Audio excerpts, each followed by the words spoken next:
Hi guys, this is Abby with an I, and I wanted to go ahead and give you some information about me before I start my YouTube channel. So for starters, I'm 25 years old. I am the oldest of 8 children, which has been a struggle in my life. I went to Kent State University and have a bachelor's degree in education. I taught for a year after I graduated, and then a couple things in my life went really wrong. So I picked 3 different topics that I'm going to talk about, and I want to tell you exactly what you need to hear about me and ways that I can help you in my advice column. So the first one I have is emotional.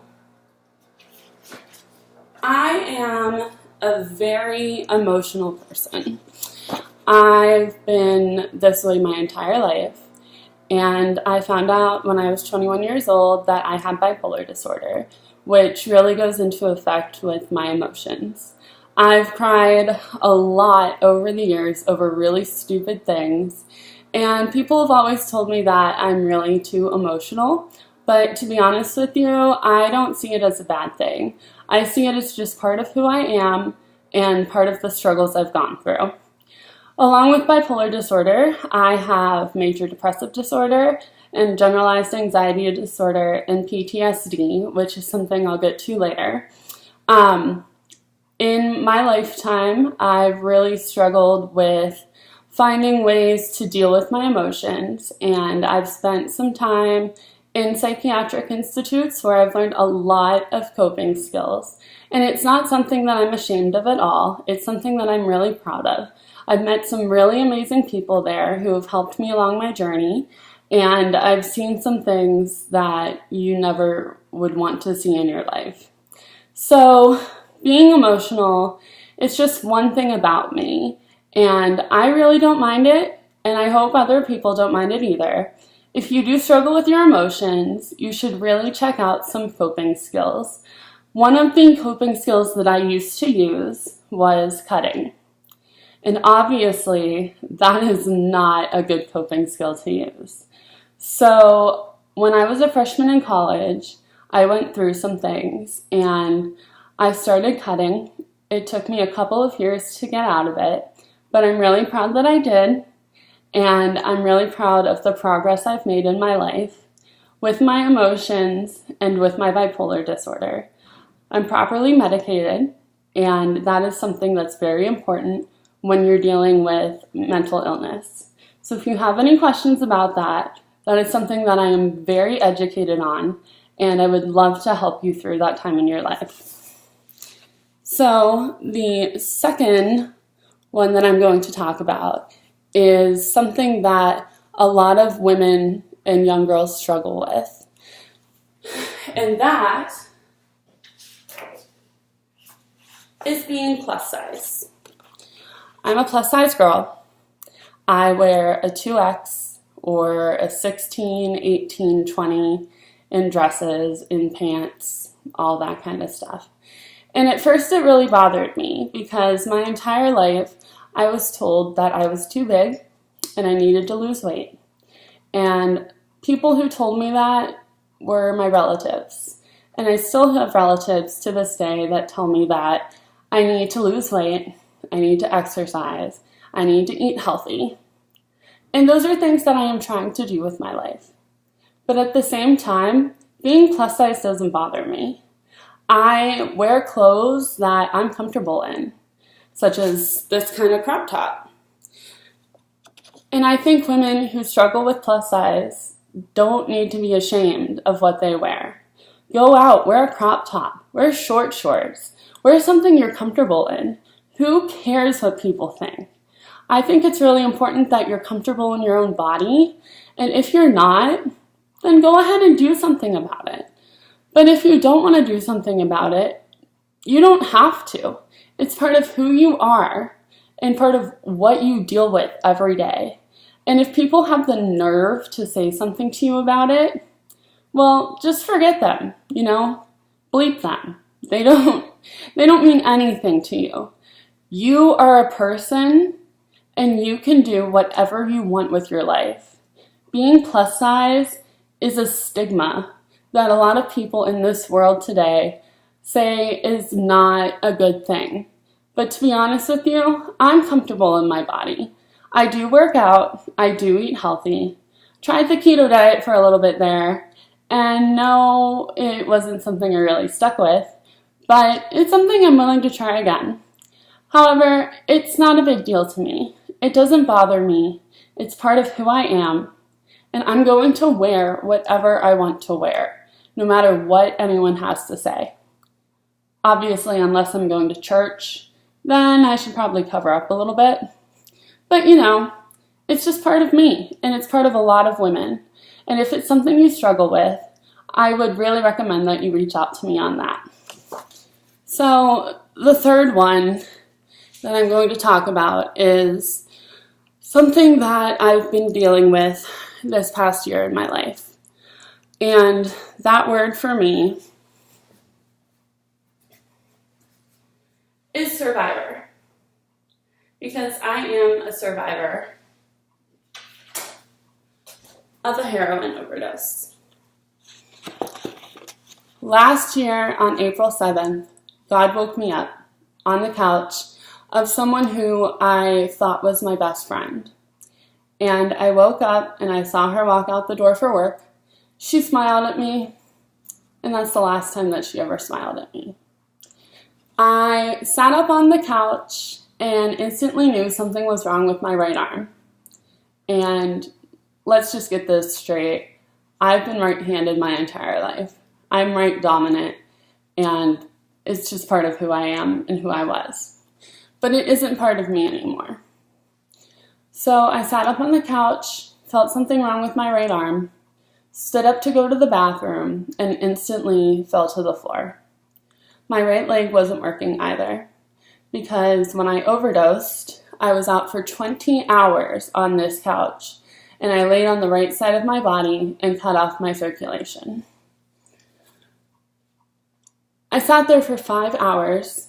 I peed myself 3 times on that floor, and her fiance at the time came out of his room, went to the bathroom, didn't say anything to me as I was moaning and groaning in pain, in and out of consciousness for 5 hours until she got home from work. When she did get home from work, she called 911, and they came and picked me up, and they chairlifted me into an ambulance. When I got in the ambulance, they asked me a series of questions, and the last one they asked me was if I had done any drugs.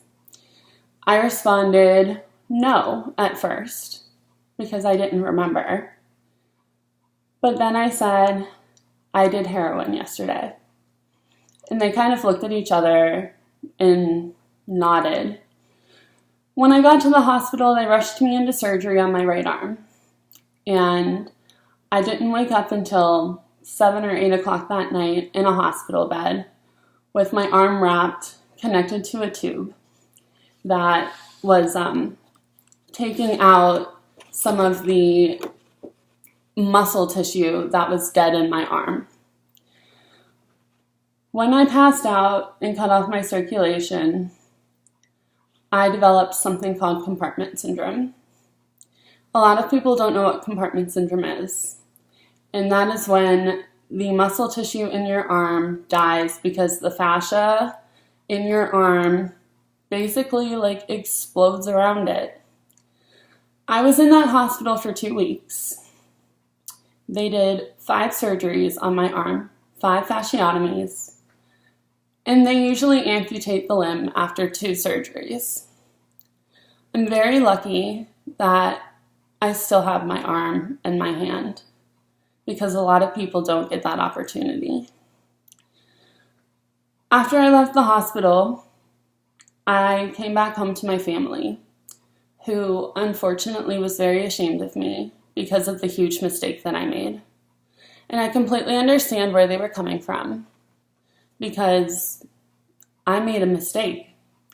I sat down at the dinner table with 4 of my brothers and sisters, and they asked me questions about what I did, why I did it, and it was a very hard conversation for me to have with them because they were ages 17, 15, 13, and 12. And having to tell a 12-year-old that I did heroin was one of the hardest things I ever did. I had to talk to my other siblings as well, two of whom still really support me to this day and have supported my recovery. In the hospital, I had to go to physical and occupational therapy every day.